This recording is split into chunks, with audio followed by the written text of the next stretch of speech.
guys? This is your host, Sunny, from the podcast It's Always Sunny in the Six.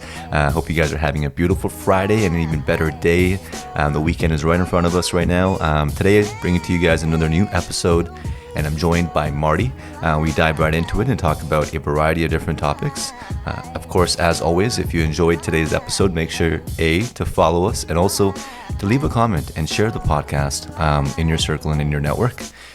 Let's get right to it. Marty. Yo. What's going on, buddy? It's going. Glad to have you. Well, I appreciate the invite, man. Yeah, no worries. Well, first of all, before we get into it, Marty showed up here with pizza. Big shout out to Maker Pizza. Oh, best pizza in the city, I think. I'm a bit biased. Yeah. I did work for them for a couple of years. I saw that. Yeah. So, I mean, as far as pizza is concerned, Maker Pizza is right up there in terms of good quality. It's so consistent, so delicious. You can't go wrong. Yeah. I mean, there's a little bit of everything for everybody there. Yeah. And even with the half menu, it's been on point.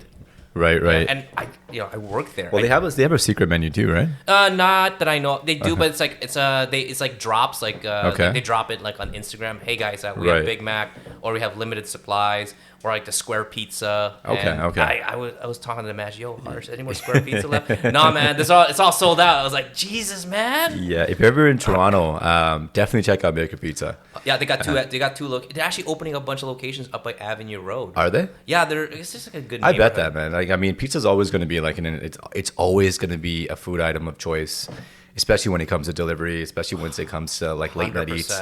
Now, Marty, first of all, happy belated birthday, bud. Thank you. How'd you celebrate it? I went to work. Okay. Because I love what I do. Right. And I had some drinks with some of my friends. I had a bottle. You didn't take the day off? No. Why would I take a day off? I mean, I go back to my IG post. It's like, birthdays are great. Right. But I think it's a normal day for me, and it just sounds cheesy as fuck. But yeah. Every day is a gift. Yeah. Every day is a absolutely. gift. Like, I wake up, I look back, I breathe, I drive around. I live in Liberty Village. I got a smoking hot wife. I sell beautiful cars, and right. and I'm like, wait a minute, I'm 36. I'm relatively young. Damn, man, you do not look anywhere older than 30 right now. No, but believe me, I used to run my life hard. I actually was 200 pounds before COVID. I lost 30 pounds. Really? Yeah.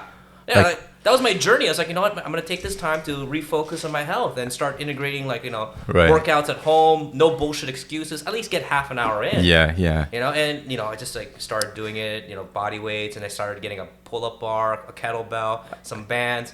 The kettlebells are the best. You can never go wrong with kettlebells. I have one right there. Yeah. 135 pound. I personally think is more than sufficient for multiple workouts. Absolutely. And now I'm back at Fit Factory. I'm murking it because oh shit, man, these people haven't been working out. I'm like, right. And the thing is, I'm not measuring myself against them. Yeah, I'm measuring against myself. Of course. So my birthday again. I always say, I celebrate it because it's my birthday. Kudos to that. Yeah. It's nice. I love the love. I feel the love. But every day is a gift. It sounds cheesy. I used to have this thought before. So I look at birthdays like leveling up. You're not 29 years old, you're level 29. And you're 30, you're level 30. And as you level up in life, you obviously want to be making sure that you're doing better today than you were doing 365 days ago. 100%. And you don't really necessarily need to wait for your birthday to make that judgment, right? I agree. You can make changes right on the snap. And changing the kind of the stigma in terms of, you should be celebrating your accomplishments just as hard as you celebrate your birthday. Exactly. You know what I mean? I know, I agree with you. It's like...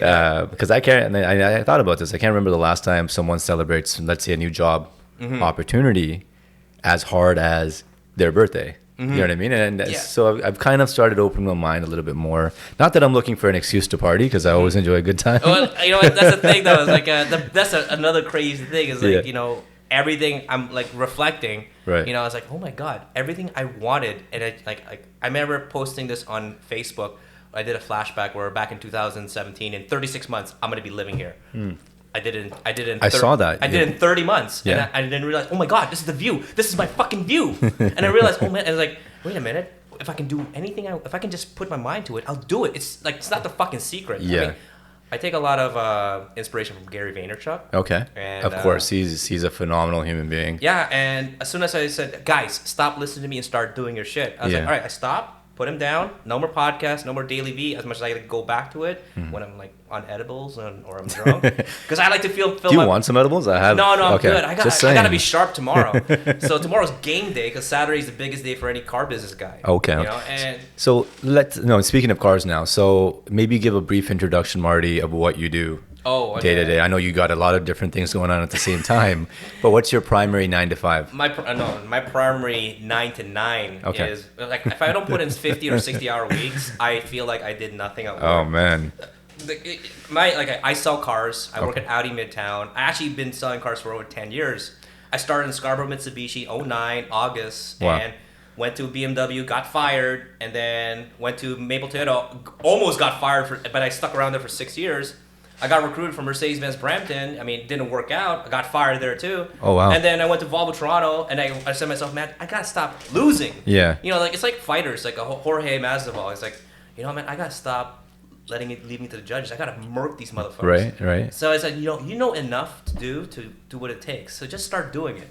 So I just made that change in Volvo. Okay. And then when I went to Volvo, I was like, you know what? So you're still stuck in the car business. Like, did you ever once maybe felt that, okay, maybe I should switch industries? Yeah, the thing was that back in 2005 when I started washing cars. Okay. I wanted. Is that how your journey in cars started? Okay. I actually literally started washing cars at Don Valley Lexus, and I still remember this. I was how old were you at that time? I was like probably 18, 19. Okay. I still remember this. It was a hot summer fucking day. I was getting inside a beat up Corolla to wash it. Right. I was helping the oil change guys.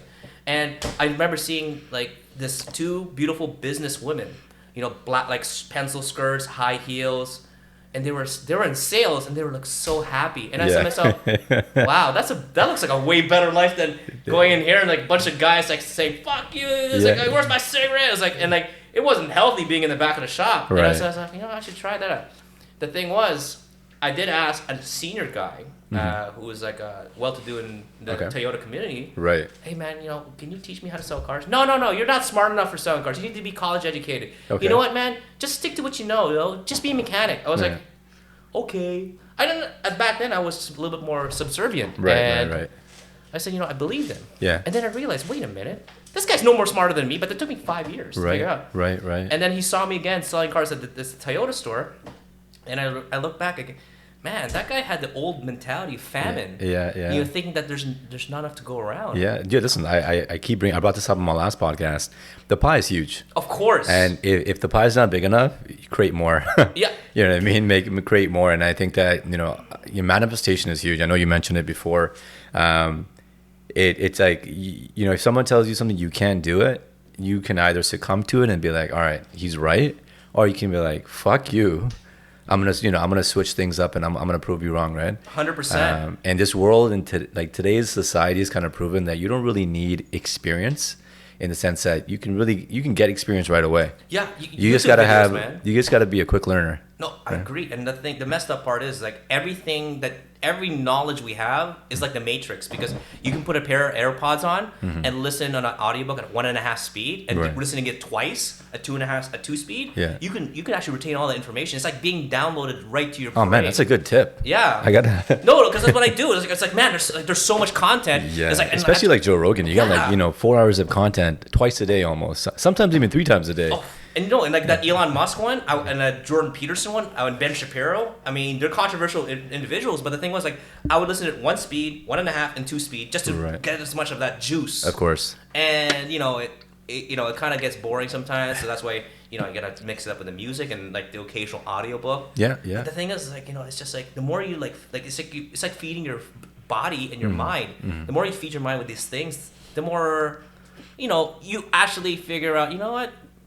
Things are pretty good. Right. And I don't watch the news. Like, the only thing, in fact, I stopped looking at CP24 because I realized, oh my God, I can just ask Siri what the weather is and what the traffic is. Yeah. Literally. It's like, ugh. Oh man, CP24. They actually saw them outside today at Brass Rails. There's a Brass Rails still. There's still a Brass Rails. So apparently, 550 people might have been exposed to COVID-19 at Brass Rails because one of the employees of Brass Rails tested positive. I'm like, first of all, who the hell is going to a strip club Then again, there's a lot of horny guys out there. Hey, you know what? Let's just say this: like, you walk around Trinity, you walk around like Eddie Park. Yeah. Everyone's thirsty, both guys and gals. You know, it's messed up. You know, it's like girls are wearing crop tops. You know, guys are like working out. You know, like. Well, you know what it is? It's summer, right? So I guess you can't blame them. You kind of want to get out. I think if the pandemic happening during these months is probably the worst. Winter, I mean, we probably would have dealt with it a little bit differently because winter's the best time to hibernate, right? Of course.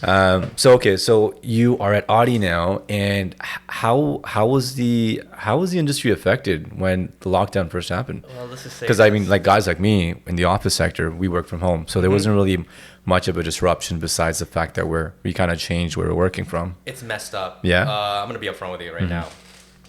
So the factories were closed for 3 months. So we're working with inventory from the first quarter, maybe the first part of the quarter, the second quarter, and shuts down. Everything shut down. So we actually have a limited supply of brand new cars. Right. And we have a very super limited supply of top tier, like best of the best pre-owned cars. Because like there's levels of pre-owned cars where like, yeah, this car's rough, we're not gonna keep it. Oh, this car has like a $15,000 accident. Oh man, this car has no brakes, no tires. It's gonna cost too much to recondition it. Send it back to Audi. Right. The car business, it has been ridiculously busy. Like sales wise, like last month. Even during this lockdown. Yeah, during COVID. Like interesting. People still buy cars. Yeah, yeah. Like lease matures. People need to buy cars. Like, but I mean, was the showroom closed though? Everything was done online. Okay. Yeah, and people would just pick up. They would DocuSign everything. Interesting. Okay. DocuSign finally made it to the car business, one of the most archaic businesses in the world, because everything has to be physically paper. Like even like when I bought my house, I was like, oh shit, this is damn convenient. Everything's on PDF file. Yeah. I can do it on my phone.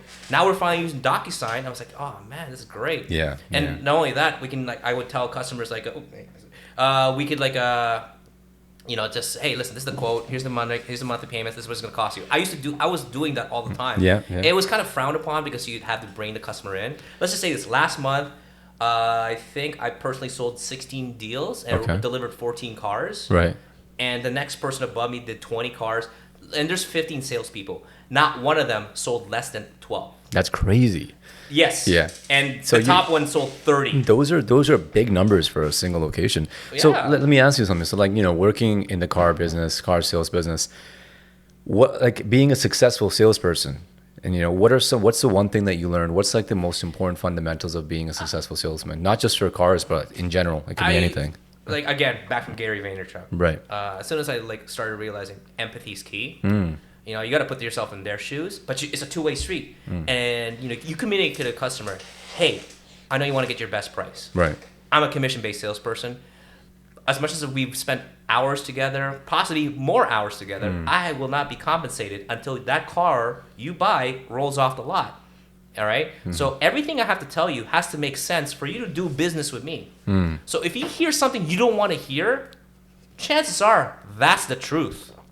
All right? If you don't want to believe what I have to say and you want to explore, listen, that's all to you. But I'm here to work with you. Okay. So if you think it's only a one-way street, sir, I don't think we can work. All right? I mentally fire clients sometimes because this guy's being a bag of dicks. He's being rude. Right. You will get high-power CEOs, and then I realize, wait a minute, they're not really that powerful. Like I find the most, I think I sold the CFO of a mining company, Sherrod. Okay. His Volvo. Okay. And I'm gonna be upfront with you.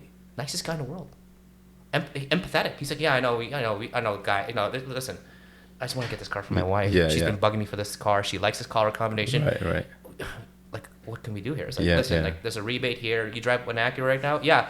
Okay, there's a rebate for the Acura, and you know what? We have 7% markup on this car. Yeah. And the car's in stock. What do you think we split the difference? 3.5% off the price? We got a deal? I want a little more than that. It's like, what do you want? Yeah. 4%. Yeah. All right, we got 4%. We got a deal, right? Give me a credit card, driver's license, let's move on. I'll just go in there with my sales manager. It's like, what's this? He just wants 4% off. And I was like, yeah, sure, no problem. Let's do it. The thing is, it's all in the setup. It's all managing expectations. So is there a significant leeway when it comes to getting a discount?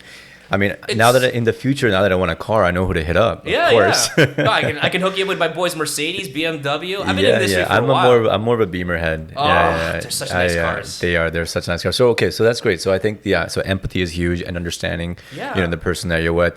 The other thing is a lot of times, even in a client-centric business, customers don't always know. They don't really always know what they want. Of course. So you need to make them believe what they want as well. It's like when they say, the biggest trick the devil played is when he made the world believe that he didn't exist. This is very much true. Right?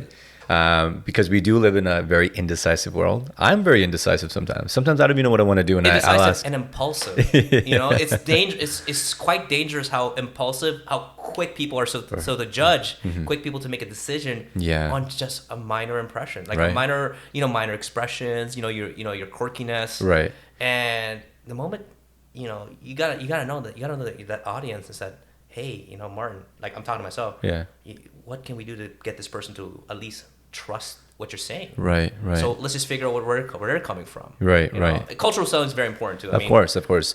You can't talk to this. You can't talk to like I find like I'm not trying to stereotype. Right.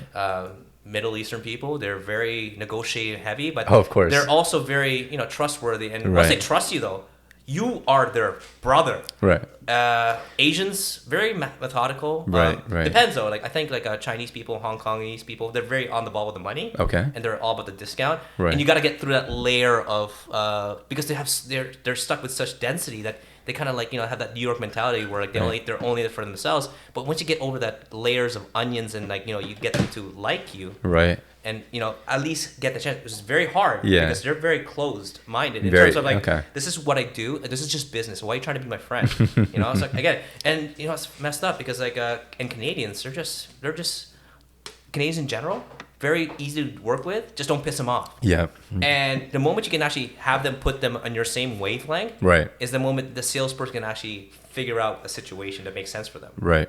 It's hard to explain, but I don't want to get too like methodical in terms of like talking about like races and different cultural styles because of course end, I just feel like everyone's the same. I mean at the end of the day there's obviously stereotypes out there. But like for example, I'll give you an example. Usually brown people are known to be very negotiation heavy. My dad is the complete opposite. Really? When we got our BMW back, it was almost 10 years ago, and I remember my dad was like, hey, let's go to the dealership and to check it out. My mom was actually in India at that time. She makes the most important decisions in the house. So any big purchases like cars, renewing your mortgage, my mom better be at the table. Oh, wow. So now my mom's on her vacation. Me and my dad are like, let's go to the dealership. My buddy's with me, one of my friends, and we walk in, we see a Beamer, and the guy was so good, the salesperson. We walked out there with the Beamer. Good for him, man. Right? I love it. And our intention was never to buy it. We're like, mom comes, we're gonna try to shop around and whatnot and see what's good. My mom was pretty livid. She's like, wow. You boys, me and my dad. Right? Jeez. I can only imagine what your dad went through. But yeah, going back to that, I think everyone has unique personality traits. So Marty, like you've been in the business for 10 years. Selling cars. I started washing cars in 2005. So even longer. Yeah. So selling cars. Do you remember your first car sale? Yeah, it was back in 2009. Okay. There was a service customer. His name is Mr. Burmister. There was like a car in front of the lot, and he was a service customer. Yeah. And it was my first day on the job. And I was like just talking to the guy, hey man, this is guy, he wants to go on a test drive in that car we have in front. Yeah, go take him to test drive. He's a service customer. He's been here every day. So my sales manager prejudged him. I was like, oh, well, listen, I just show him the car, this, and this. And he goes in and it's like, all right, you see that car right there? All right, you take my car, it's paid for, and I'll give you 20 grand cash for this car. And I told my manager, hey, this guy gave me his credit card and driver's license. I don't know why. Okay. But he said that car in the showroom and his car, he'll give us 20 grand. I was like, oh, what? I'm sorry, what? I was like, that's a service customer. Yeah, I know.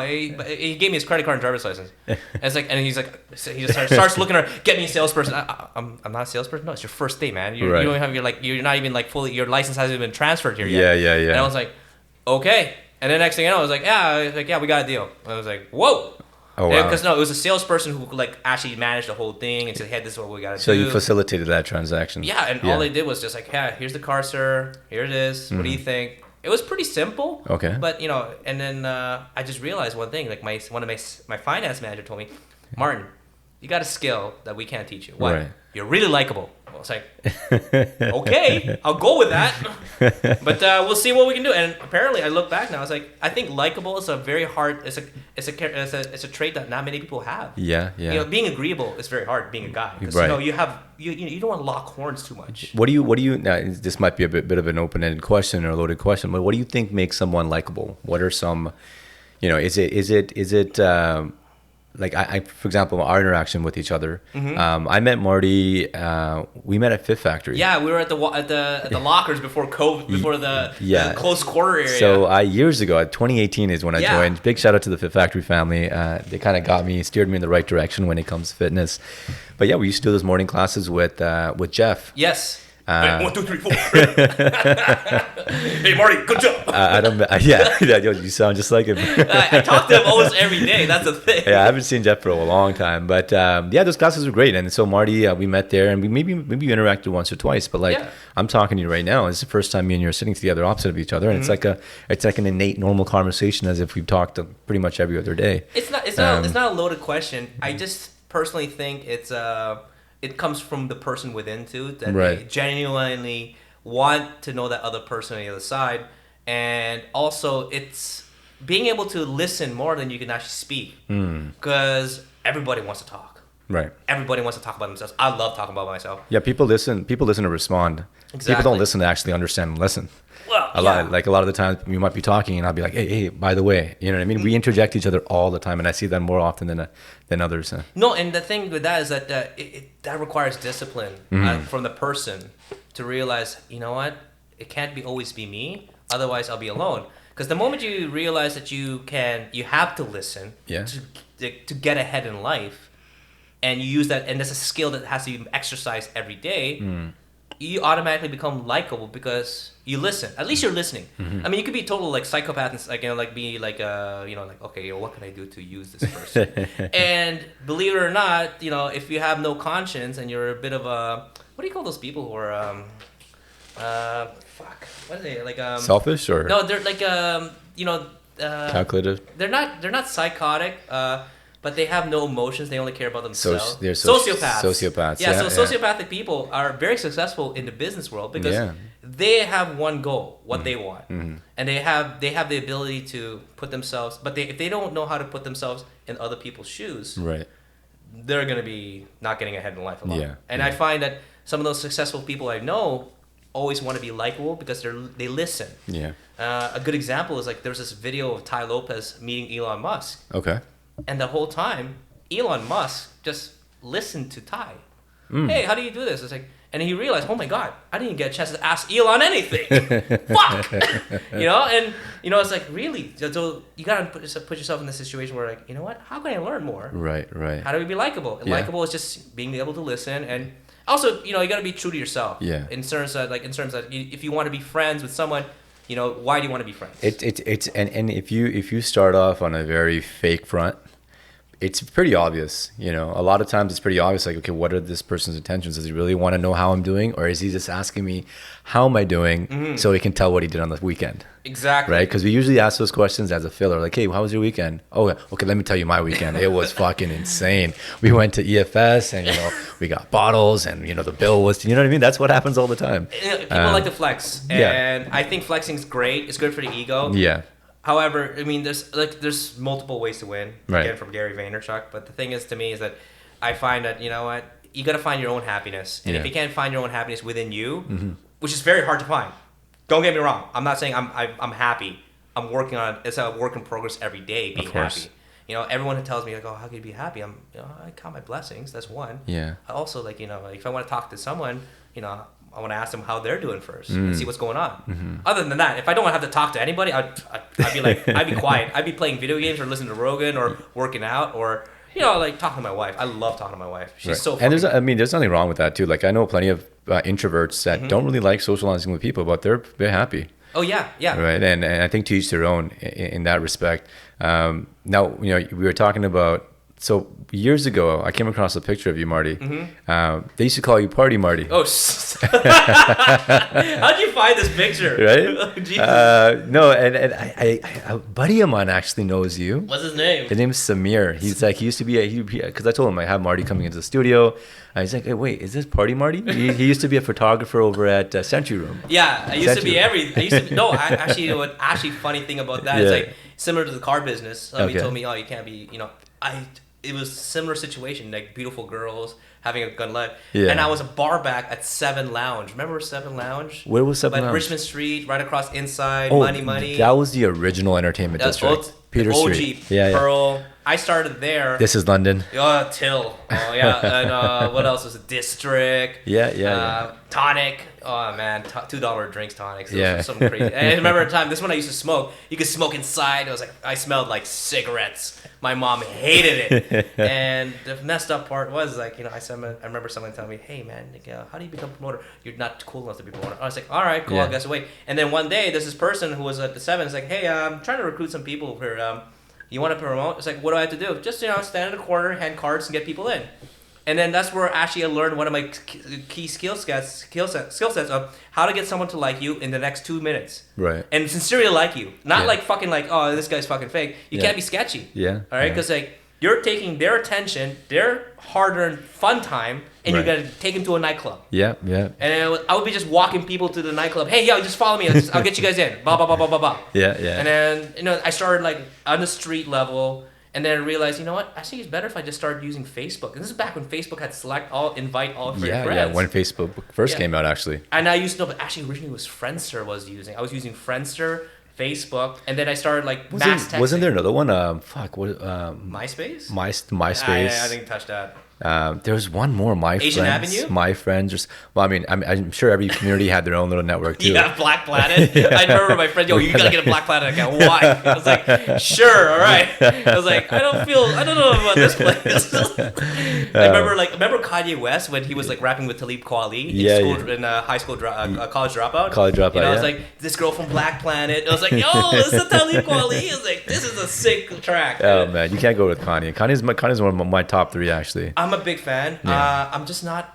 Lately, I'm just a little concerned in terms of the albums. Okay, I don't really care much about the personal, but I'm still a big fan of College Dropout, 808s. Late Registration. Oh, Late Registration. And what's the pink one? Heartbreak? 808s? No, that's a white album. My Dark Twisted Fantasy. Yeah. It's like that one where they had the piano thing. It was classic. And I think Pusha T was doing the background. I was like, oh, man. This is just fire. Fire. It's great workout. You're not supposed to mention Pusha's name in Toronto, right? Why? I'm not kidding. I'm not that well versed, Did you see Drake's new music video that came out last night? I have not seen it. Oh man, you haven't. Really? Check it out. Yeah, it was a pretty interesting. It was you know what? I don't know what's wrong with the man. He is every track that comes out, it's a non-stop banger. I'm still on that thing with Future. Working on the weekend. Life is good. Life is good. So in this one, it's a music video. He's trying to be an athlete. It takes place at the Nike headquarters. He's playing basketball with KD. What? So 1-on-1 as he's rapping. Wait a minute, KD. He doesn't pick any of our guys. Yo, where's the love with Kyle Lowry? Yeah, he's playing, and KD's rocking him. You can tell every time Drake tries to make a shot, they don't even show the basket going in. There's no way in hell KD was like, okay, I'll let you beat me on camera. Do you know how competitive KD is? Yeah, so you can tell Drake was getting his ass smoked. Who else was in there? Marshawn Lynch. I'm not that familiar with that guy. So he was Seattle Seahawks. Okay. See, here's the thing, right? I love NBA. I follow all the big teams. Right. But with my busy schedule, I only see the highlights. Yeah. And that I still remember when I watched that game in Montreal, the LA Lakers. And it was their first, I think their second game. In Montreal? I was in Montreal for the last so they had an weekend. exhibition game there. It was an exhibition game. It was they got murked. I was like, Jesus, what's going on here? And I was looking at the highlights for Kawhi. It's like, man, Clippers is not looking so fly right now. I think he regrets moving there. I wonder what's going on. And anything outside that bubble though, I just can't. I don't follow because it's just so much time. Because I'm also into UFC. Yeah, oh yeah. Well, I'm happy that basketball's back right now. 100%. I have no idea if the Raptors won today, but fuck, we're killing it. Yes, this is very true. Well, I'm very optimistic in terms of them winning. So second, we're second seed. We beat Milwaukee, even though we didn't have Giannis. But like, they didn't have Giannis. We didn't have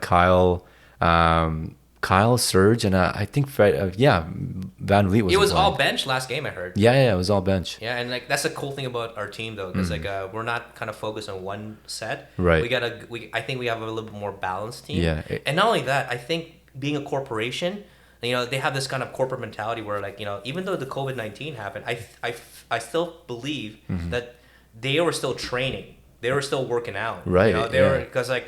I'm looking at some of the players. It's like, man, you look like you didn't do shit. It's like, you need to catch up with that cardio. Yeah. We have a lot to prove too, right? Like, I think and I keep mentioning this, but like, our neighbors down south still don't show respect. Oh, look at Stephen A. Smith. And they still don't show respect. And like, there was a post a couple of weeks ago where like they showed like the road to the playoffs, and the fucking Raptors aren't even on there. Ugh. We just won the chip last year. Like, what's going on? No, the worst one for me is like when Stephen A. Smith finally like congratulated the Raptors. This is like when they won the thing. They say, well, you know what? Toronto is a good team, and you know what? They should stick to hockey. I was like, yo, you can't get more discriminate than that. Stephen, and you know how he looks when he's angry. Yeah. It's like, man, Stephen A. Smith, come on, man, show us some love. The guy with glasses who's hungover is clearly loving us more. He's an interesting character. He's entertaining himself for sure. Yeah, I know. I still remember when he had a beef with Joe Rogan. Oh yeah, I remember that. You gotta love Joe Rogan. Oh man, he's been my biggest inspiration in getting this started. Speaking of starting, March things started locking up. How did you navigate through the pandemic? Like, what was the first? It was a bit shocking and scary because I'm gonna be upfront with you. Like, I'm really good at my job. Okay. And I literally just quit my previous. I used to work Queensway, and I was offered a better pay plan. Not only that, it's in Queensway, Audi Queensway, Sherway Gardens, and okay, cool. I was offered a better pay plan. Right. You know what's the fucked up part about that Midtown fiasco? Because January I was working at Audi, and February and March, there was an auto show, and I was like, man, I really want to know what's going on out there because I want to be closer to family. Also, I want to make more money because I realized, man, this pay plan I have right now, it's okay, right? But for my level, I should be getting this much more. Yeah. And I said to myself, let's start setting some feelers out there. And I was working, and this downtown Audi was like showing some love, and it's like Mercedes-Benz downtown was hiring too. I was like, let's just send some numbers out there. And I literally was on my way to auto show because the auto show, they have salespeople there. I go there every weekend when the auto show's on just to grab as much leads because I know it's like sales. Sales is like numbers. You gotta just pound the pavement.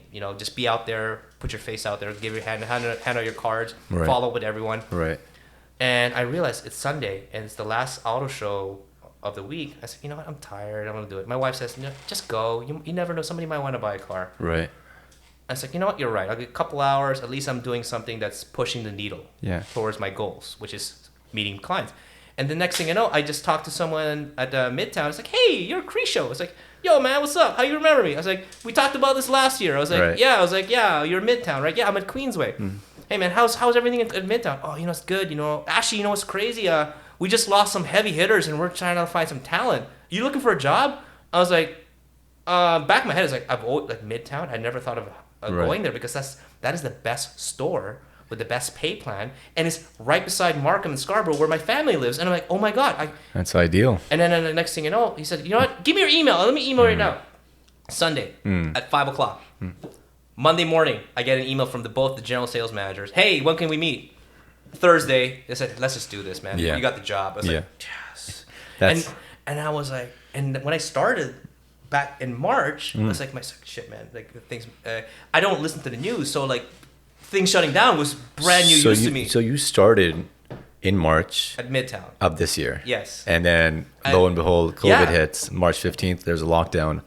Messed up. I was so fucking scared because I realized, wait a minute, I'm the first one in. Right. But the saving grace was, I showed them all my numbers from last year, and and then the messed up part is my first day at work.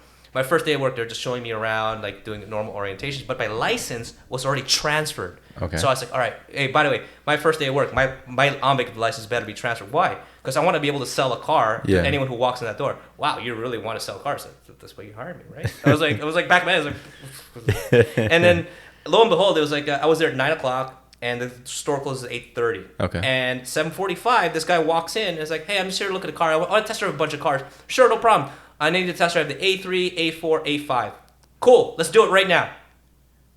And the guy was like, okay. I was like, no resistance. Because most salespeople would hate test driving. It's like, to me, it's like, I test drive. That means this guy is kind of confused. And you know what? I got more time to build rapport. Yeah. And I mean, test driving, especially in COVID. No, this is before. Oh, this is before COVID. This is March. Like this is the first week of March. And then the thing was that the guy finally fessed up to me. It's like, hey man, what's up? I don't really get off work early. I usually get off work at 9:30. I've been thinking about this A5 for a while. If you can get me a good deal, we can get. What's a good deal, sir? And it's like, listen, I have this car in stock. What do we need to do? I'm paying cash, so it's like $65,000. It's like, all right, if you can do it for 60, we got a deal. No, we can't take $5,000 off the car. Then I'm walking. All right, give me a credit card, driver's license. And I just like, because we're just talking. If you want to buy this car, I need to submit a formal offer to my management team. Right, get that approved. Get it approved, and then we'll move forward if it gets it. Yeah. Oh, I don't know. It's like, sir, you just told me you don't get off work until 9, and you were here at 7:45. Yeah. And we test drove 3 cars, and you actually want the A5 Sport back. And the guy says, you're right. We should do this. I've been thinking about this for a while. It's an Asian dude too. So he was like professional. So he's very standoffish. And he finally opened up, and then I started like, come on, let's just do this. Right. We spend a lot of time together. I mean, listen, if you're not ready, let's not do it. Yeah. But you just told me. That question, if you were to say you're not ready right away, it triggers so many things in the brain, because it's like, who are you to tell me that I'm not ready? Yeah. I'm ready. Reverse psychology. It's reverse psychology 101. Yeah, and the thing is, like, I'm not using it with malice intent. I'm trying to actually sincerely be saying, like, hey, man, if you don't think about it and you immediately give me this credit card, I'm a little concerned. Yeah. Because, there's a rule in the car business. The faster the deal, the less likely it's going to stick. Right. All right? So if someone walks in the door, buys a car, doesn't negotiate, highly unlikely it's going to go through. Be very pragmatic about it.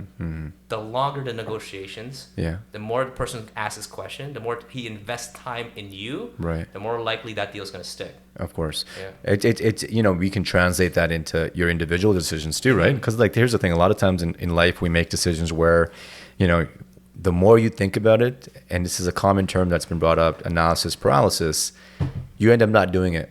If you're making a decision like as simple as buying a car, well, not as simple as buying a car, it's an important decision. Of course. But the more you think about it, the more time you invest in it, the cost goes up. And you're looking for value at the end of the day. And I think that it's really important sometimes to be assertive with your decisions and it's important to ask yourself the major questions. But when you start asking yourself too many questions, you end up never doing it. No, that's the worst. It's like a funnel. Yeah. You gotta get that funnel as quickly as like to one point of a yes and no. Right. Because there's like plenty of moving parts in any deal. No, for sure. So now, Marty, so that's great. You're in car sales. Hustle is a big theme in your life. 100%. And one thing that stood out for me when I was on social media and we follow each other is I see that you've been delivering as well. Before, now I'm working now. Was it before? Okay. No, because during COVID, like I thought you picked up during COVID. I'm like, oh, no, okay. I did it during COVID because I couldn't find a job. A little thing about me is back in 2014, I had a DUI. Okay. And Uber will not hire you if you have DUI. Surprise, really? surprise, for delivering food. I think not even delivering food, or driving people. Right. And I didn't want to drive people around. The thing is, to me, is that I've always been a self-starter. I like, this is the reason I like sales, because when I see that paycheck, I said, oh, yeah, I put in that work. And when COVID happened, I was like, you know what? I just called up my boys and makers. I told, hey, Harpreet, I kind of need a job in the weekends. Yo, man, don't worry about it. We love your work. You're always here on time. You always do a job. We'll hire you back. Right. But we can only give you Friday and Saturdays, maybe Sundays. Yeah, no problem. I'm down. Yeah. And I did the math. It's like, that's $100 a day. So I guess $200. I gotta find at least, to make $1,000 a week. I gotta find it. How do we do it? Wait a minute. Why is everyone lining up in Costco? Yeah. And you know what? There's a lot of seniors out there who don't know how to use an Uber Eats app or a grocery app. Absolutely. So I just posted on Kijiji, delivery service. N95 mask, PPE trained, we'll deliver anything. You know, the messed up part is, at one point I was delivering people hard drives. Yeah. Because the guy didn't want to leave the house. I was like, hey man, this is a $3,000 hard drive. Right. I was like, can you e-transfer me the money first? Yeah, no problem. I was like, whoa, that was quick. Yeah. The guy just e-transferred me $3,000 for a hard drive, and next thing you know, hey, the hard drive's right here. I'm outside. Yeah, how much was your service? Based on the kilometers, thing, $200 because I had to go Oakville and Mississauga. Right. And the last piece of your puzzle was in Scarborough. Oh, okay. Well, that seems like a lot. You know, I'll give you $300. No problem. Yeah. I was like, and then it was up and down. It was a lot of driving. I hated it. Right. But when I got back to work, though, it made me appreciate car sales more. And not in the sense like I wasn't grateful for me finding a side gig or building a side hustle. Right. It just wasn't for me. Yeah. Yeah. And I just looked back and I was like, man, there's people out there working a 9 to 5 they fucking hate. Yeah. And I just think, and they stop right there though. Yeah. Like you ask yourself a very important question. You're like, all right, so Marty, I need to make $1,000 a week. How can I do it? Yeah. Right. And people don't realize every dollar counts. You know what I mean? Every dollar that you make is also a dollar that you may potentially spend. So you can start looking for ways. $100 a day literally is, let's say 20 days a week. Sorry, 20 days a month. That's $2,000. That's an extra paycheck for a lot of people. This is true. Right. And, one interesting thing that I've learned over the years, and one thing I'm still learning is that, you can't sulk in your table. At home and be like, fuck, I have my 9 to 5. No, it's okay to bitch and moan. Yeah. But you can't bitch and moan all the time. You gotta find a way to get out of that. Yeah. moan. I mean, you tell yourself, let's say, why do I have a bad job? Or, why am I not fit? Right. Or you start looking at the universe and you start looking at, you start looking for hope and you blame the universe. Okay, this is happening to me. I'm gonna cry about it. And I'm gonna be like, oh, mopey and shit. And you know what I mean? Woohoo. Yeah. But instead, you gotta ask yourself, what am I gonna do? Exactly. So it's like, what am I gonna do to be happy? What am I gonna do to stay fit? What am I gonna do to make more money? What am I gonna do to be in a relationship? And when you start asking yourself these questions, as simple as adding the word "what" is when you start thinking of ways. So it's exactly what you did right now. Like, I need to make $1,000 a week. What the fuck do I need to do? Yeah, and some weeks I didn't make any money. Yeah. Don't get me wrong, but that's a standard I place myself. Like I always aim for the stars and land on the moon. Yeah. A good example is like my first month back at Audi Midtown. I said to myself, I'm gonna give myself a target of 35 cars. Okay. And it was my first month in. Right. I was like, 35 cars is what I need to roll. I knew in the back of my head, if I hit 35, I should go quit and be a real estate agent immediately. Right. The thing was, I love selling cars so much. I was like, fuck.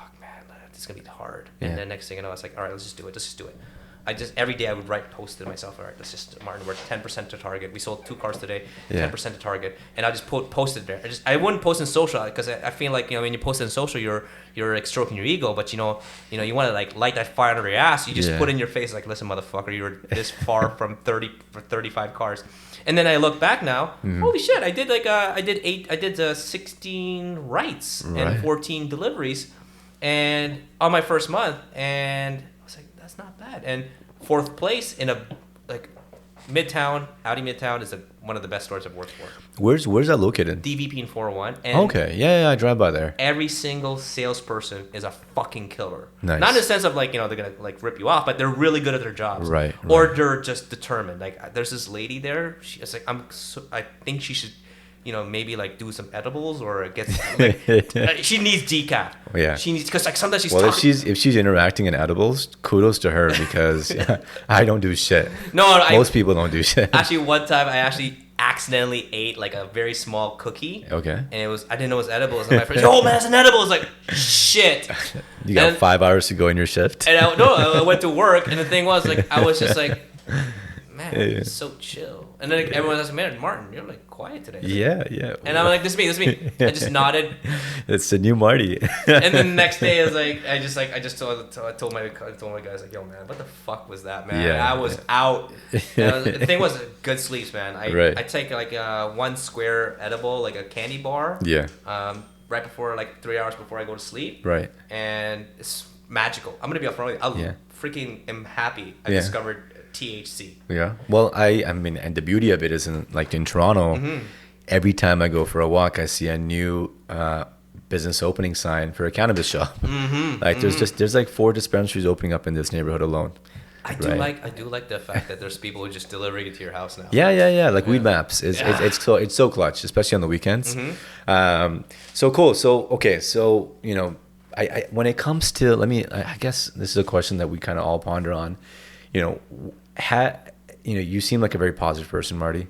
You know what I mean? I get down sometimes. And has there been any, like, is there an example of a roadblock that you came across in life that maybe made you shift your gears? Or are you always this like goal-oriented and ambitious, or you feel like was there a point in your life where you felt like you weren't going anywhere? And you know what's crazy? That was probably when I was much younger. Yeah. I still have imposter syndrome, like when I'm working at this right now, 36, right? Right. I'm thinking to myself, wait a minute, how long can this last? Like, this is good. I made good last money.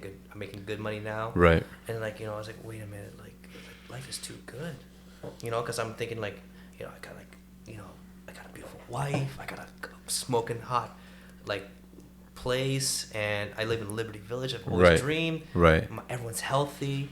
I'm also I have a very stoic mindset where, this may sound fucked up, all right, but I sometimes envision someone I love passing away and going through those motions internally and realizing, death is a part of life. Yeah. That's my biggest scare. And, back in the day, I was very, wishy-washy. I would let the, whatever winds carry me. And I realized I should be focusing on what I want. I didn't realize that probably till I was 30. Right. 6 years ago. Between Party Marti days, I was just trying to be friends, trying to be like a promoter. Yeah, trying to be the cool kid. Cool kid, trying to be loved. And I realized that love doesn't come from outside; it really comes from within. Absolutely. And but I all those skill sets I learned, I applied to my car sales, my daily job. Being likable, being able to find a way, put yourself in the people where you want attention wise. How you put your part of being a promoter was how to get their attention. Right. And the simple things like sending a text, hey man, appreciate you coming in. Yeah. But by the way, let me know if you need anything else. Same follow-up process in the car business. Right.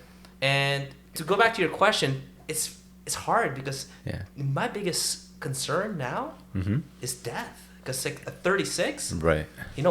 Some people I know are in my high school are dead. Yeah.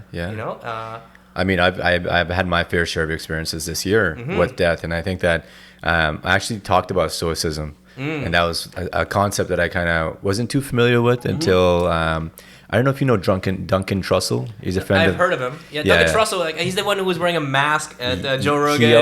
He always dresses up like that's when JRE was dressed up as when Joe was dressed up as a astronaut. Yeah, his black shades. They were high as fuck. I know.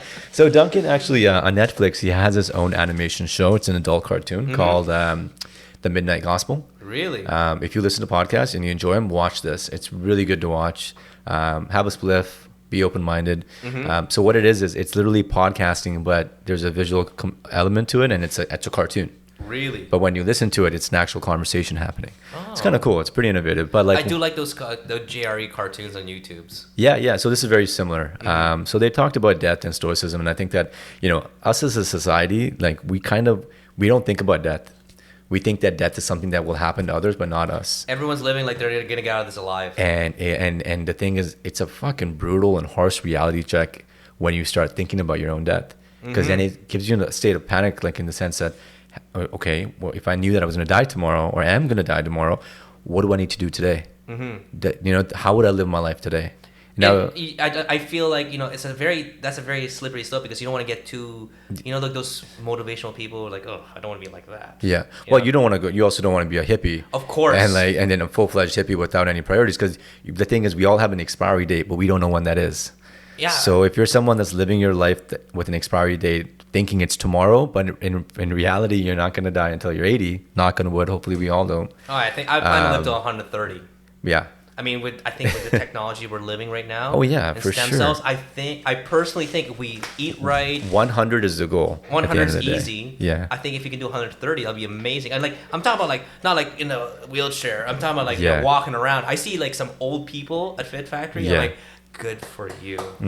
I see some old people like 60s, 70s running triathlons. I was like, man, that is. I did my first half marathon last October. Really? Without any training. How was it? It was fucking brutal. Did you have broken nails? I mean, I remember when I finished the finish line, I was like, I couldn't walk because my knees locked.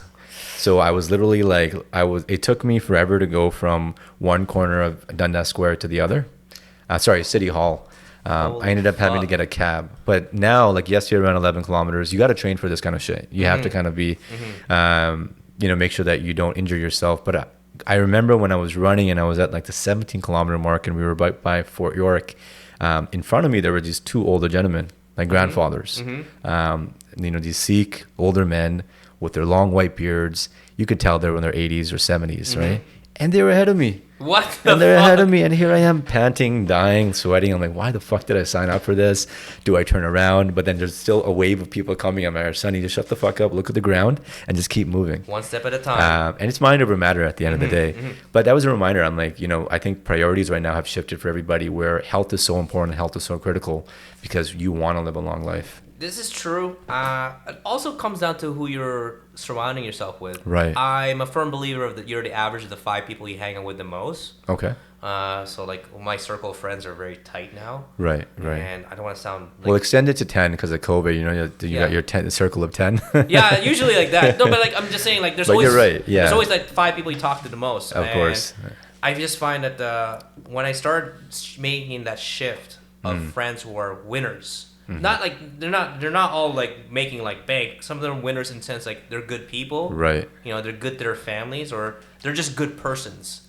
If you're surrounding yourself with winners like that mentality, you elevate yourself. And a good thing one of my friends told me is like, if you're hanging with millionaires all day, you're gonna be the 5th one. I was right. like, yeah, it makes sense. Right. So I mean, like, listen, money is very important. Yeah. I'm in sales. I love it.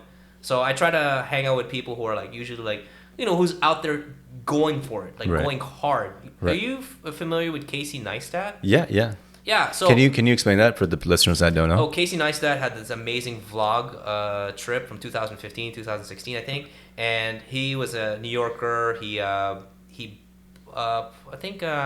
moved to LA now, and that guy's inspirational, man. I still remember at one point I was rocking his Ray-Bans where I had like work harder, okay, and hustle, right, and that's one thing I love. It's like you put yourself, you find inspirations from that kind of crew. Yeah. And then he's friends with Gary Vaynerchuk, and I actually discovered Casey Neistat through Lewis Howes. Okay. And I stopped listening to Lewis Howes, but the thing was like, you know what, man? If these are people like they're all successful in their own field, right? And some people measure success by money. I just think I find if you measure success on how happy people around them are and how happy they are, right, that's a good measure too. Right. And you'll find people who are making 50, 60K, living well within their means, and they're very happy people. I totally agree with you, man. I think that happiness is something that you kind of have to be careful too, because you don't want to compare yourself too much to the people that are successful around you, because success may mean something different, right? Of course, comparison is the thief of happiness. Yeah. I know you've been in the hospitality industry. Look at Zark, for example. Oh man, right? Where is he? I'm trying to get him. I'm gonna reach out to him. I'm trying to get him on the podcast. But Zark, he went from being literally the face of King Street. Zark is not just as a business owner, but as a promoter. Century Room. When I first Century Room was his baby, bread and butter, right? And then what happened? He sold everything. He picked up everything, and he moved to Costa Rica. I know. I heard about that. He's been doing his Alive, I think it's called Alive experience. And what it is these global wellness retreats.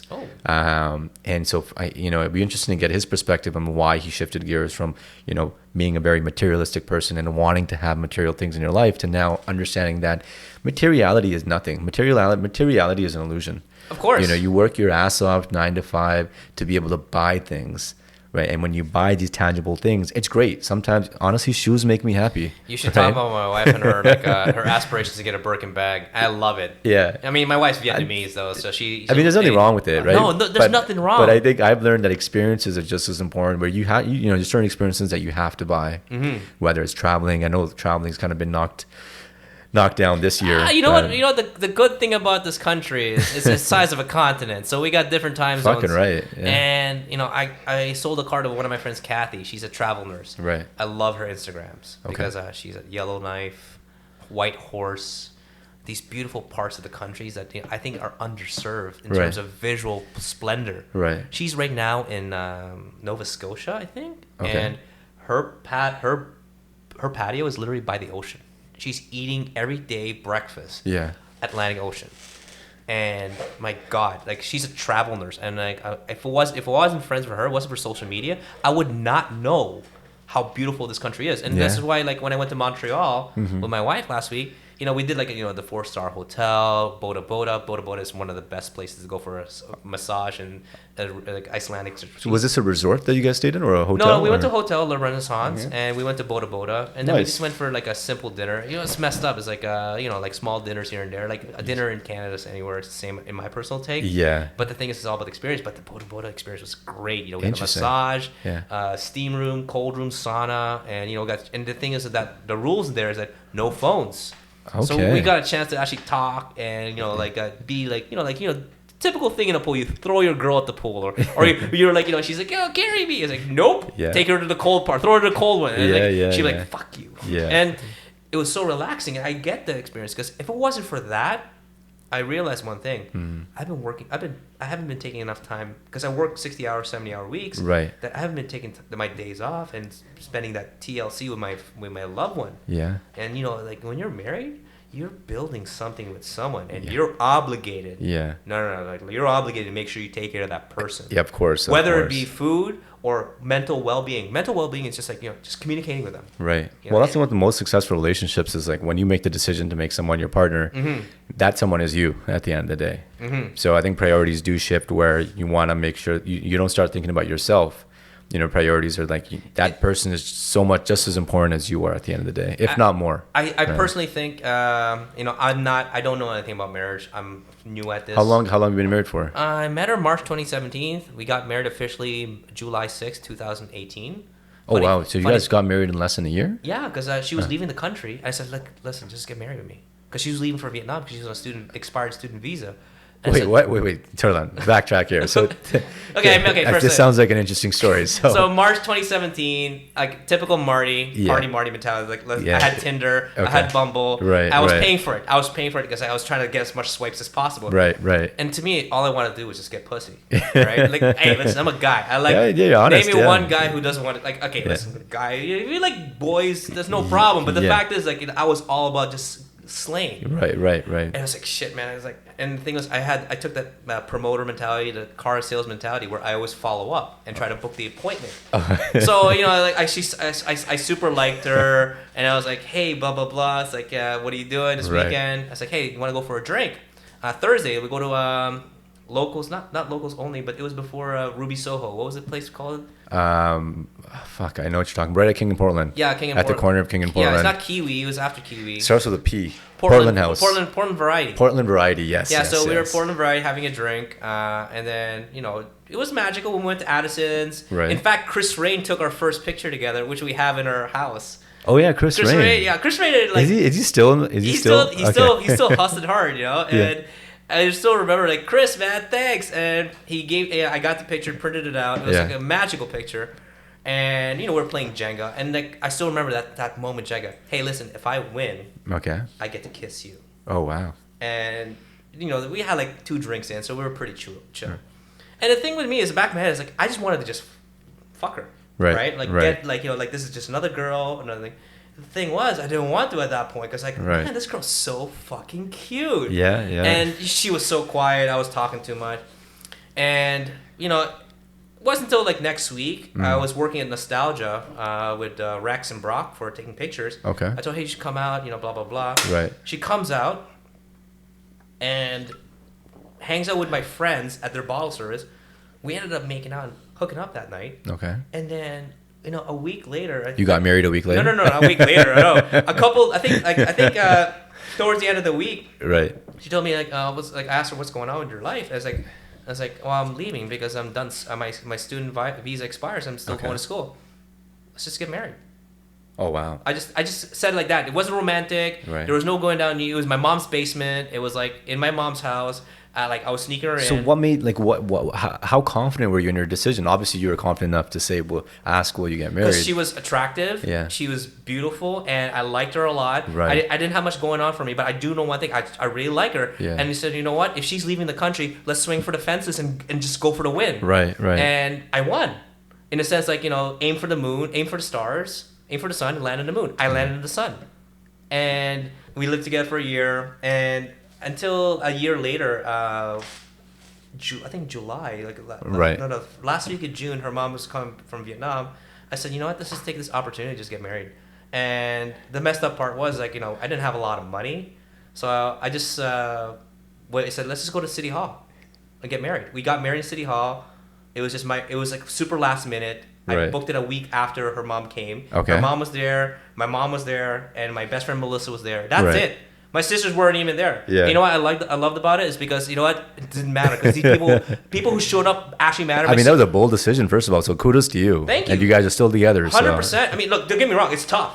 This marriage is the toughest thing I've ever done. But it has shown me so much more to learn. Yeah. Because one thing my mom told me, you can't divorce. It's hard. Right. You got to make sure this is the right decision. I said, Mom, this is the right decision. It's scary. There's no playbook for marriage. But I also came across this article, or I think it was a podcast on relationships. You don't go in a relationship to take. You go in there to give. Right. And you give with no expectations in returns. Always do that. You know, it's like that's how I entered my relationship with her. And that's a really good mantra, relationship mantra. That you're right. You don't go in to take, because a lot of times we get into relationships where you feel lonely. There's a void, and you're like, oh man, I need to fill that void, and we end up filling that with a relationship, and that's not healthy. No, it's not. That leads down a very slippery slope. So it kind of puts, I feel, to me, I'm not a relationship expert. I feel that when you have that kind of mindset, that I've seen a lot of movies, like Joy Luck Club was actually a really good movie. Sorry, which one? The Joy Luck Club. It's like a mid-90s movie. It's about Asian American families. Interesting. And relationships, and how there's different relationships in terms of some relationships 50-50, some relationships are all over the place, some relationships were fight and divorce, and it's a really good movie back in the mid-90s. I think Margaret Cho was in it too. Right. Joy Luck Club, and it's just. With my wife, I have to be much more patient with who she is. First off, she's 11 years younger than me. Okay. And she's not from my she's Vietnamese. I'm Filipino. Okay. So consider her as an interracial couple. Right. And she has different values. But the thing is, to me, is that when I go in there, I go in there to make sure that I'm giving her my 100%. Right. And I can put myself in her shoes. Empathy is such a big skill. Right. You got to practice that every day. Yeah. You got to be empathetic. You got to be a great listener. You got to be respectful. That's the most important thing, right? And honesty and transparency is just as big. Yeah. And the thing is, to me, is it's like. Earlier, you asked me about being a car salesperson. I consider myself as a person, not a human being, and everything I do has to be vertically integrated. Right. Have you seen companies are vertically integrated? Yeah, they are the smoothest running companies. They are. Yeah. You can't. Everything kind of has to fall. The pieces of your life have to fall together into a massive jigsaw puzzle. Exactly. Right. A lot of here I came across. I was reading about this a couple of days, and I really liked it. We get so caught up looking for that one jigsaw piece, that we forget to take a step back and look at the entire picture of the jigsaw puzzle to begin with. And that's life right now. I'm 31 years old, but when it comes to, let's look at your book, let's look at your life as a book, right? This, for me in my life, this could be chapter 2 of 10. For other people, this could be chapter 4 of 10, right? So you can't compare yourself and look at your life in terms of age. Because guys like, for example, 2 Chainz, his rap career didn't pick up until his mid-30s. Look at Jay-Z.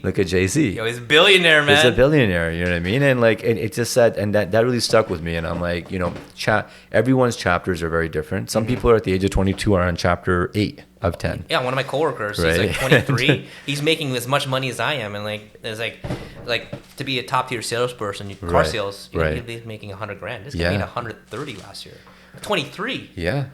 That's the thing. Money of course is important. But happiness is teach it to everybody. I know people that thrive on making money to stay happy, and that's their decision at the end of the day. I'm not gonna sit here and be like, nah, man. If that's what makes you happy, by all means. There's a million fucking ways to win. Yeah. Again, there's so much content from Gary Vaynerchuk. Right. That I've taken. Yeah. Yeah. And one of my favorite takeaways is just stop listening and start doing. Right. And to me, that's so true. Execution, baby. Execution. At the end of the day, you got to execute your ideas, even if you fail at the first time. Because this podcast, I had this idea to do this for years. I didn't manifest it until I actually physically saw the studio. I'm like, oh, okay, 40. I just got to rent this space. That's not too bad. But then when I started doing that, COVID hit, and now I bought my own equipment. I've been figuring out everything on my own, and it's actually pretty relatively easy. You'll be surprised how much you can learn when you actually put in effort. Yeah, right?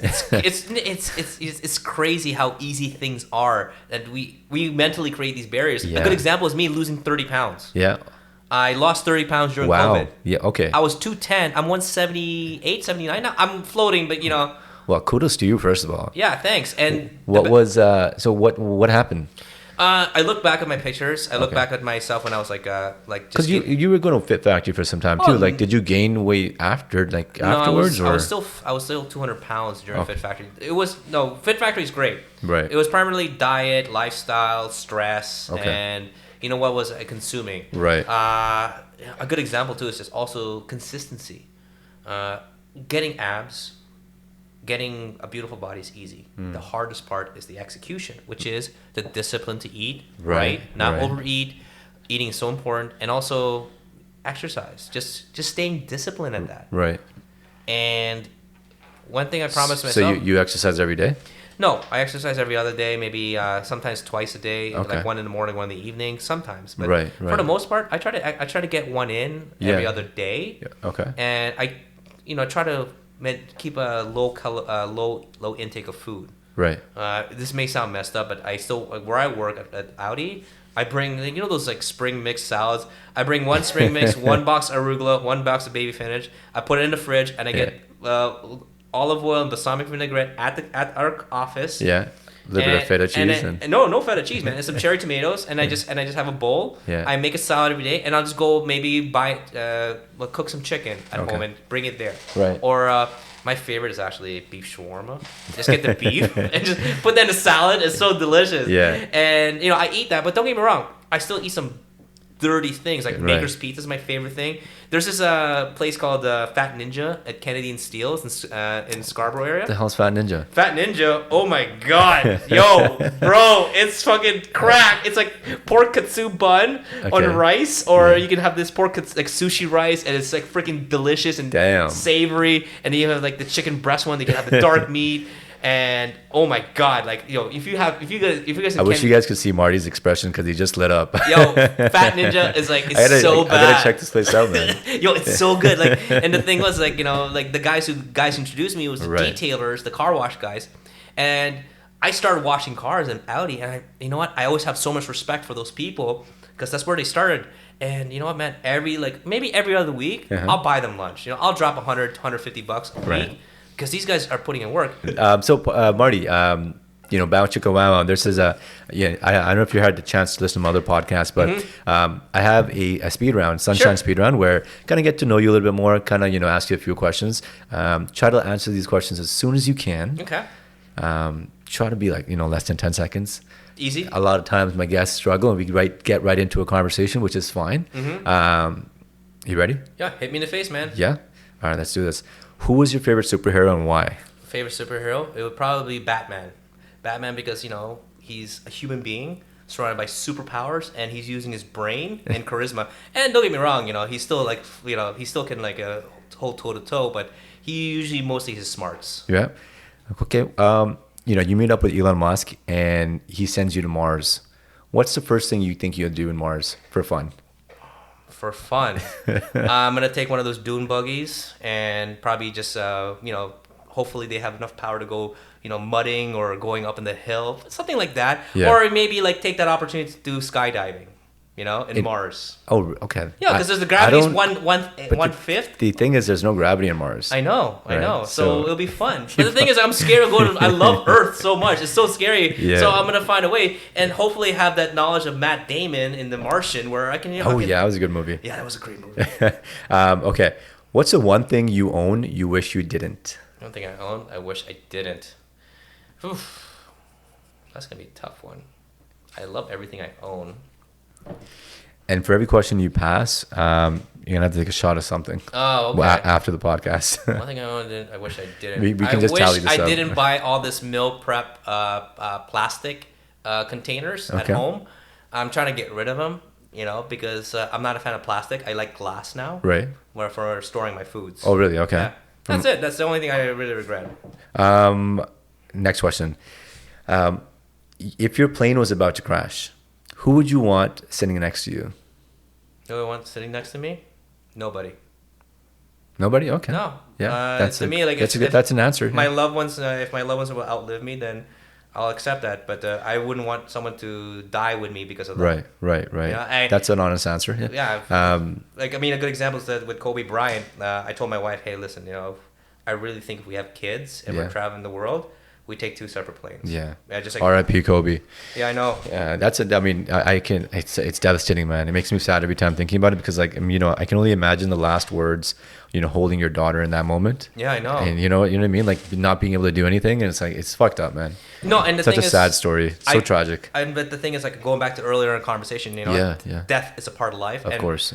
Back to the exercise of envisioning one of my loved ones' death. I also envision my death and ask myself, have I done everything I need to do? Am I happy if it ends today? And if I say yes, it's been a good day. Yeah, that's good. Yeah. But don't get me wrong, there's days where it's like, fuck, no, it wasn't a good day today. Yeah, I think everybody needs to introduce a little bit of stoicism in their life and be a stoic to a certain extent. Okay, next question. Okay, what's the last song you downloaded? Last song I downloaded? I'm going to be upfront with you. Sturgill Simpson, Some Days. Okay, gotcha. Okay, next question is, if you won $1 million, what's the first thing you would buy? First I'll pay off all my debts. Okay. And I'm going to go buy my mom our house in Mondeo back. It's probably $680,000 right now. Right. And take my whole family back to the Philippines and go to Vietnam for a month. Right. That's it. What's your biggest strength? Determination. What's your biggest weakness? Ego. If you could be one Super Saiyan, which Super Saiyan would you be? That would be Vegeta. Top 3 basketball players. That would be Mr. Michael Jordan. Yeah. Rodman and Pippen. Thinking of Rodman, did you know I colored my hair? A couple of months ago, I colored my hair blonde. Yes, I did. Yeah, I did. I was looking at that years ago. I was like, okay there, Demolition Man. Oh, man, even for a grown man, I wore my hat in the house for a little bit. Every time I would see my dad, I'd be like, all right, I'm wearing my hat. Yeah, listen, man, you roll with the punches. It was funny, the Jordan documentary came out around that time. And when my dad found him, like, you got inspired by Rodman. I'm like, yeah, totally. Yeah, it was exactly who. Actually, what's crazy? I don't want to sound like I'm douchey, but I was at Harry Rosen and I saw this Dennis Rodman T-shirt. Okay. And at Harry Rosen. Yeah, at Harry Rosen, it was La Bastille, and I was like, hey, how much is this T-shirt? It's $175. Like, God damn it. This is why you love winners, man. And then I went on to buy a suit. Yeah. And I said to myself, Martin, life is short. You're making okay money. It's not like you're gonna go buy 50 of these. So right. I bought it, and I love Rodman for one thing. Right. He was himself. Mm-hmm. He stayed in his lane, and he was great at his job. Yeah. And how many people have that kind of freedom? Right. Think about the era of Dennis Rodman when he was an active basketball player, and the era that he lived in. How kind of intolerant the society and world was when it came to, look at him as a personality, from his hair to his piercings to even his tattoos. Yeah. It's crazy to think that in 1993 he was able to live that personality. That story, when I think they were there was a championship series, and he went to Las Vegas and he partied with Carmen Electra. Yes. Got pretty fucked up. And Michael Jordan's like, yo, let's get the fuck out of here, man.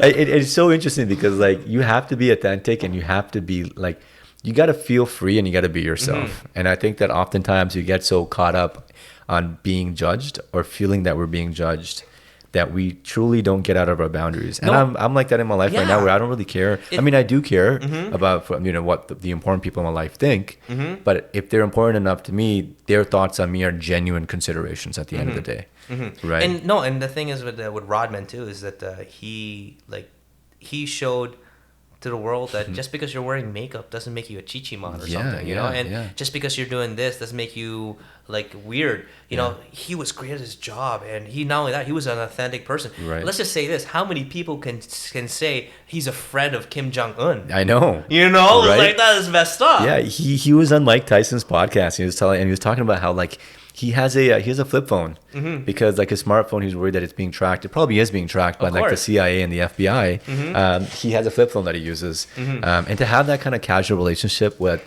one of the most notorious leaders of the world, it's pretty fucking crazy, man. Yeah, and it's very like close. It's not exactly you can just go there right now, even before COVID. Yeah. You know, so I still remember that watching a documentary on Vice, and he was like, wait a fucking minute. This guy was in like a nightclub in Toronto a year ago. It was like, Jesus. It's great. It's great to see that because like now, you see guys like Young Thug. Like look at today's rap. Look, right? Not only that, look at Azuma from LA Lakers. Yeah. It's like, wait a minute. I think Rodman was ahead of his time. But like even right now, like rap has changed so much because it's okay to to dress with like tight clothes. It's okay to have tattoos. It's okay to have piercings.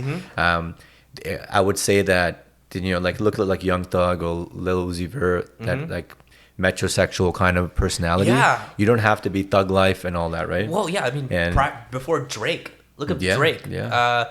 It was like like some of his first albums, like it was all about sensitivity, loving a girl, being a little bit more opened up. Dude, the man, you haven't seen the video, but when you watch it, this guy was crying. I know he was acting. You got to give this guy an Oscar. He's gonna get into acting eventually. I mean, come on. He started his roots in acting first of all, but he's such a good actor. It's nice to come across a rap video and a music video that's shot at that high caliber, and it doesn't involve like girls shaking their asses and all that stuff, because you want to make content, you want to make relatable content. And I always remind myself when I have a podcast episode, and I tell my guests this afterwards, is like, people like listening to you, but people a lot of times don't really care necessarily about your story. They care about how your story relates to their story. That's why questions like like Marty, when were you most vulnerable? What are your challenges? And when was like the last time you had a hurdle and you overcame it? Because social media, the only things we portray on there is the good stuff. Oh, this is true. Right. This is very true. And we don't really share the vulnerabilities and the heartache, because social media really represents only 20% of your life. 80% I think of it that's is pretty aggressive. It's more like 5% in my personal take. Like like the point is that it's a minor percentage of your life that's shown, and people oftentimes get distracted by it and say, well, wow, man, that guy's living a life way better than me. But you don't really know what they're really going through. This is true, right? Because it's just so easy consumable. It's like it's like not only that, it's so addictive. Like it's so easy to get in. Just like you can, dude, I'm gonna be upfront with you right now. Yeah. I have a cat. I have a hairless cat. I see. You have two cats. No, that one's my wife's friend. His name's Cartier. Dude, your cat looks so exotic. It's super exotic. What kind of breed is it? It's a Sphinx. A Sphinx. Yes. Think of it as like you feel your skin. That's what it feels like, softer. Yeah. Wow. And the messed up part is that sorry, what was my point? I lost my point there. Like you had a cat. So you had a cat. We were talking about social media. Yeah. And okay. So yeah. Anyways, let's just say this. I go to Instagram. I freaking love my cat. But the thing is now I go to like the feed, the stories. Right. I'm looking at all cats. It's like fuck. And the thing is like I'm stuck for like 10 minutes. Like that is so fucking cute. And I'm like, and like I shake myself. I was like, whoa, Martin, like if an internet lead came in on my phone, that's the only time I'll probably get out of that black hole. It's so messed up how addictive it is. It's funny you say that. Last night I was on the phone with a friend of mine, and I was telling her about this incident I had where there was a possum, and I was telling her like how there was a possum in my garage. First time I've ever seen a possum in my entire life. And possums, like when they feel threatened, they pretend like they're they pretend that they're dead. Yes. And so it was a bitch to get this possum out of my goddamn garage. So I ended up hosing the possum, right? And after, like, my neighbors are looking through the window, they're laughing because you see me in my fucking flip flops trying to hose down in my garage. Like, why the fuck is this guy hosing his garage? See a possum come out.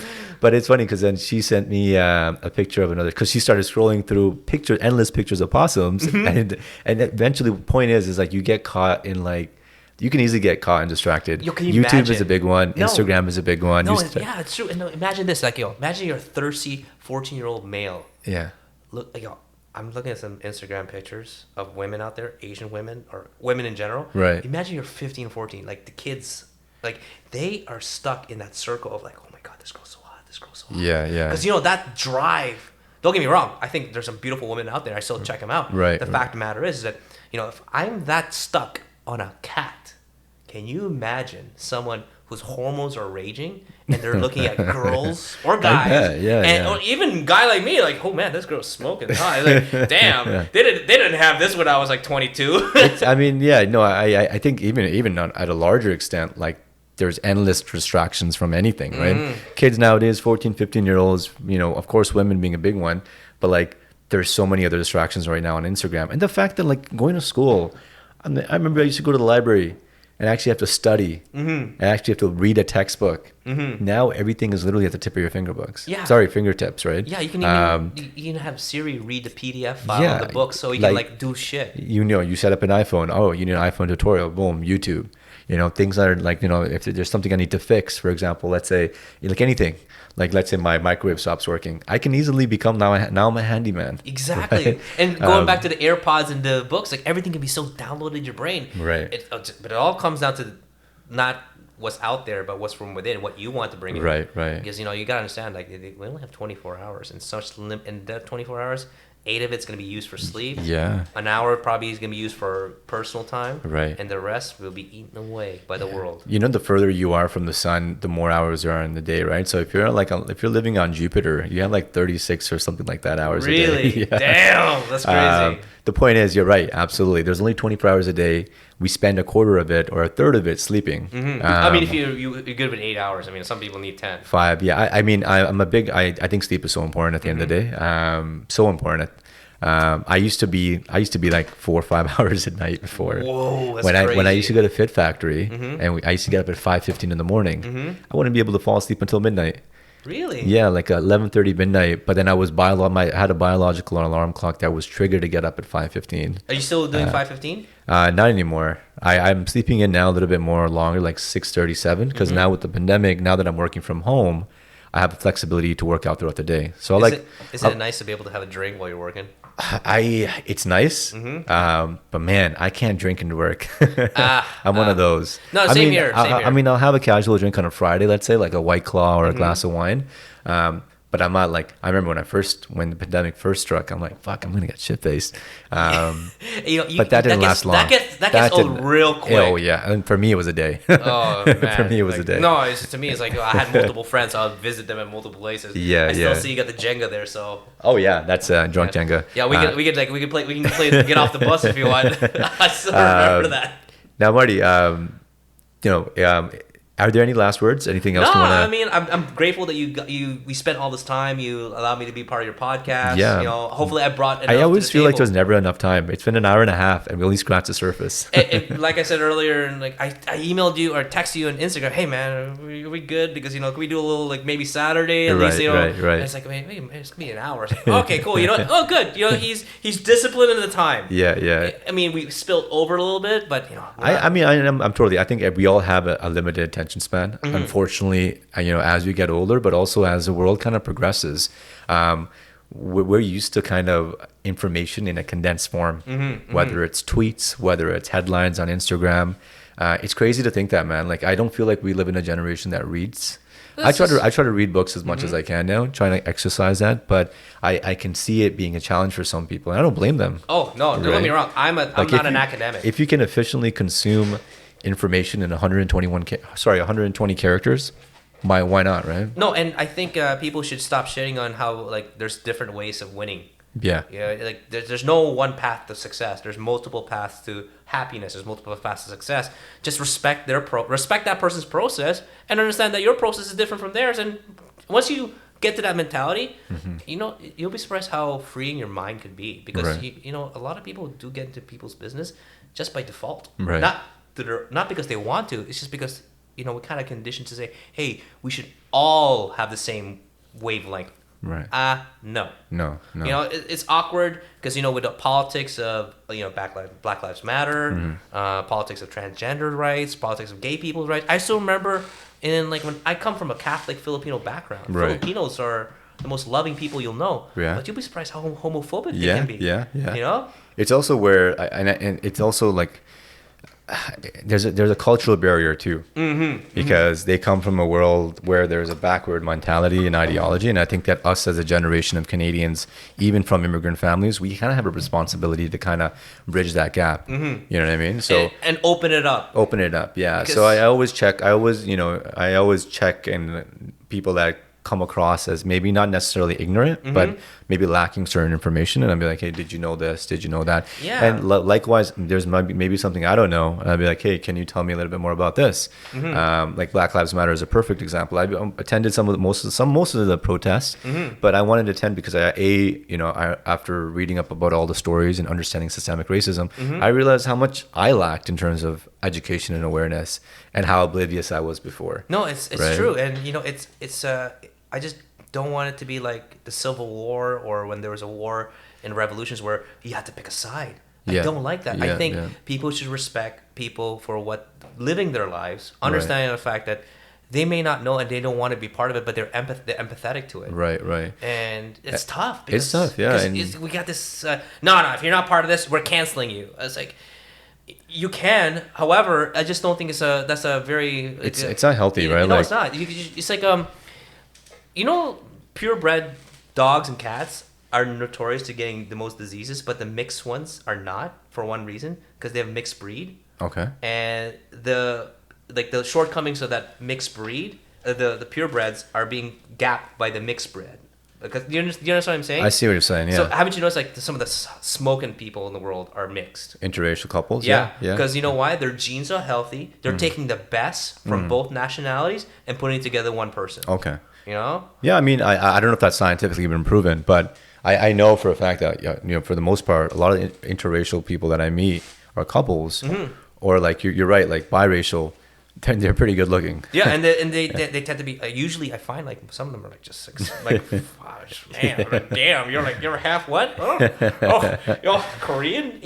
What? I mean, listen, especially when there's some people out there with like 10 different ethnicities and cultures, and it's amazing. Yeah, I know. This world, look at The Rock. Yeah, the world is so massive and so big. I think it's very important to branch out of your culture and this podcast is a great platform for me to also understand and not just necessarily ethnic cultures, but also personality cultures too. We live differently. All of us. And I think we should all respect that, because the moment we start enforcing our beliefs on someone else, right? I feel like we're becoming the Nazi that we didn't want to be. Yeah. And that's my take. But listen, I'm not a political guy. I'm just a normal dude living my life. Interesting. And I just I have some of my closest friends are black. Some of my closest friends are white. Right. I don't really care. I just don't hang out with assholes. That's all I do. Well, it's not even like it's not even a black versus white. It's like the oppressed versus the oppressor. Of course. Right. And I think that cancel culture. Joe Rogan every week is trending because he says something stupid on his podcast, which he's joking, but at the end of the day, there's so many people out there that get butthurt and try to cancel him. Yeah, and I just think listen, life is fun. Yeah, you can make it fun or you can make it painful. I'd rather make it. You're fun. not going to agree with everybody. People are going to, and sometimes you got to be careful because I might say something and someone might chop up that part of my conversation and it might get manipulated into something crazy. Did you see that new app they had where like Joe Rogan had a conversation about hockey and it wasn't even him, but they used his voice? That's even scarier. Yeah, because like there's a computer program. That's catfishing next level. Exactly. That's like catfishing for podcasters. Buddy, I mean, like we all have had the Tinder dates where like this is not the person. Oh man, yeah, no, for sure. So by the way, I'm just wondering, is Tinder still in, or is it Bumble now? I've kind of been like, they're still in. Bumble and Tinder is kind of. I haven't really for the last, couple, I'd say maybe 2 weeks, kind of been off the apps. To be honest, it's been kind of chilling out, but during this pandemic is probably the best time to swipe if you're a swiper. People are just bored out of their mind. I know, but I think my last guest brought up a really good point. I think that what's really tricky about apps like Tinder and Bumble is that everyone's intentions are different, and so you really don't know what the other person's intentions are. So like you might, like you said, you might swipe someone and it might just be to hook up. Yeah. For some people, it might be a relationship. For some people, it might be finding a partner. And then if you're on the opposite ends and you swipe right, that could be like, you don't know, right? And that's why it kind of makes it a little bit tricky to be on these apps in that sense. And that's why I go back to I reflect, like, I was intentionally just gonna sleep with my wife, like my wife at the, like I was just gonna hook up with her. And, but the thing was, it was destiny, just so magical. Yeah, it's destiny, man. When you know, you know. And the thing is, like, people think it's easy. No, this is the hardest thing in the world. Like, right. COVID-19 actually. At one point, like we didn't like each other, but and I realized that's normal.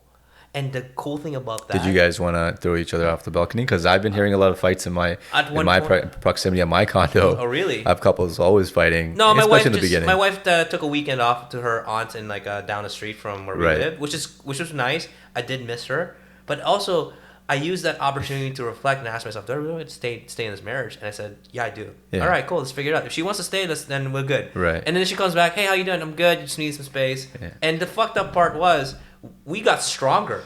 Yeah. Because I always find every time there's conflict, either it's going to break you or you're going to make it stronger. It's like forging a blade. Right. And what I did was like, all right, let's just go in this with the mentality how can we make this a stronger relationship after this fight? And I'm going to be upfront right now. I have more freedoms. I can go out with I'll just tell, hey, sweetheart, I'm going with my boys right now. I'm going to get drunk and I might be texting you dirty messages later. And I'll be like, yeah, have fun. I'm playing video games. Bye. Yeah. And then, like, buddy. That's the dream. You want to be in an honest, transparent relationship where you can be yourself. Because then you know what happens. Then you automatically respect your partner and you respect yourself. Yeah. And when you're in a relationship where you feel like you're suffocated and you can't really do the things you do, is it a sign that you can't be trusted? And that kind of leads you down a path of toxicity, right? Yes. I think that's one thing I've learned is like, you be with your best friend. Your best friend should be your partner at the end of the day, in the sense that you also need to you got to understand boundaries are very important. And understanding that, like, here's one thing, like, if you guys are mad at each other, I'm not a relationship expert, but if you're still mad at that person, if you still feel the same way 24 hours later, it might be worth bringing up. But a lot of the times you get into these bullshit fights. Yeah, they're petty. And it's like petty. It's like fucking Netflix. God damn, what are you going to watch today? Yeah, or the worst one for me is Uber Eats. And it's like, what are you ordering for Uber Eats? It's just the dumbest argument sometimes that I hear about from my friends. I love it because, like, she was mad at me at one point. Why? Because you're using the iPad. I want to play some video games. I was like, okay, here you go. I'll just use my phone and watch. Like small things like that. And don't get me wrong, there's some major heavy duty fights. Yeah. And I always find, every time there's conflict, there's an opportunity to grow. Right. I mean, a good example is, remember that movie with Clive Owen, Jodie Foster? They were robbing a bank, and it was like a Nazi ring that was at the end. Inside Man. Inside Man. Yes. So I remember that she had this quote: "When there's blood in the streets, buy land." And he's like, you know what? When there's a conflict, there's more opportunity for you to grow together. So like that's how I took it. Right. It sounds fucked up to use that analogy, right? But I get it. Like, listen, a lot of times you get married in your late 20s and 30s. You have an entire life ahead of you. Of course. Right. Of course. And I had this conversation, and I probably will bring it up again in another podcast. I had this conversation last night, I think, or 2 nights ago, and we were talking about how the most important decisions in your life are literally made in the decade of your 20s. Oh, yeah. Then when I talk about the most important decisions, we're talking about from going to school, from picking your career, to buying your first house, to finding a life partner. You're making all those decisions in a 10-year life, right? And let's say you live to 100 years. 10% of your life, it determines the rest of your life, which is crazy to think about that. You know what I'm trying to say? I get it. And like, you know, you reach your 30s and a lot of people think that, okay, I should have accomplished this by now. But dude, what if I told you that 30% of your life should make the most important decisions? Even that's pushing it. But then that's pushing you to your 35 and 40s. And I think we kind of need to recalibrate the way we approach life, that it's not a race. It's a marathon. As long as you get to the finish line. And if your time, everyone's time is different. Well, it's not like a 100-meter dash for sure. It's not. And the problem is, I feel what I see, and I've experienced it, is that, you know, people are always comparing. Like I said earlier, comparison's a thief of happiness. Right. You know, they're always comparing. You know, it's good to compare. It's a good benchmark. But understand one thing: that's their path, not your path. Right. And I really still think that, you know, I think everyone would be a lot happier if they just start focusing on what they want. Like, good example, I finished Jordan Peterson's book, 12 Rules of Life. Is that a good one? I'm looking for, okay. Phenomenal book. I'm reading Sapiens right now, but I'll probably move my next read. Yeah. It's a lot to slog through. Okay. I'm not an academic, and with university professors, they have a monotone voice. And he was the one narrating it. Great. One of my takeaways was make your bed or like clean up your house. Right. I started cleaning my house during the COVID. Okay. And things got a lot better. Because you know what? Yeah. You know, when you start cleaning your house and looking after yourself, right, you know, you start realizing, oh, wait, I made something good here. Yeah. Let's see what else I can do good. You know, at one point I was wiping the walls, cleaning, and like, man, this does feel good, cleaning the house. Everything is psychological, right? Like, you know, you clean your place. When you have a clean space, you have a clean mind automatically, right? Yeah, you don't realize jumbled it. Up. Yeah, you know, you start your morning right. Let's say you start an early morning. You start your morning with a run. It automatically sets the tone for the rest of your day. Morning workouts are the best. Exactly, and it's important to understand and appreciate the positive triggers in your life, and continuing having those triggers. Because it's those little baby steps, like you mentioned before, Marty. Like, you know, everyone is a winner, but the definition of winning is different for everybody. And I think that's kind of something that you need to kind of ask yourself. No podcast is going to tell you the secret formula to win, right? What's going to tell you how to win is when you fail in life, your own tragedies, your own bullshit that you go through. Everyone's going to go through it, as long as you come out of it. And if you still haven't come out of it, it's okay. Yeah. You eventually will, and that's life. And I still think, you know, like a lot of people are like, when they get defeated, they get stuck in that defeat mindset. Right. It's easy. Right. It's very easy. Right. You know, it's like complaining is easy. Right. You know, but putting in that work is a lot harder. It is. And the moment you can internally make that switch, I personally think you can't get to that high level. You can't. Yeah. And you can only blame the person in that mirror. Right. The mirror that you're looking at. Yeah. Right? Yeah. So this is so cheesy and all, like, sounds like a motivational bullshit, which I hate. Don't get me wrong. I walked in hot coals with Anthony Robbins back in 2004, I think. Okay. Best experience in the world, man. I loved it, man. What was it? Anthony Robbins was here for a seminar. Okay. Yeah. And I walked. He comes here like every so often now, annually, right? I couldn't believe this, man. I thought I was going to. No, I'm thinking Tony Robbins. Anthony Robbins. Is this the same? Tony Robbins, okay. Anthony Robbins. Right. My bad. Yeah, it's okay. The guy with big teeth. Hey guys, how's it going? Everybody knows who he is. Yeah. The guys like that, like, you know, positive influencers like that are motivational speakers are making a killing. Yeah, it's and true. I think you know one thing, and you know what, I don't want to step on anyone's toes. Like, you know, it's important to be inspired, and you got to motivate yourself. Of course. But it's also important to light that match under your ass yourself sometimes, right? I do see the value of having a personal trainer or a personal coach. Yeah. Because you're paying, like, these. I've been approached by several, not several, but I've been approached by a couple, and you know, I've seen what's going out there. Like, for example, like Attack Athletes with the personal trainer of Michael Jordan. Right. Man, he has a great book, Relentless. You gotta listen to that. Right. And Tim Grover, that's his name. Okay. Tim Grover was on Joe Rogan's podcast, wasn't he? I don't think so. Okay. I think he was in The Last Dance, and he was in GQ, featured in GQ magazine. Right. YouTube. Right. Okay. I was sorry. I was thinking another Tim. Okay. Yeah. Tim Dillon.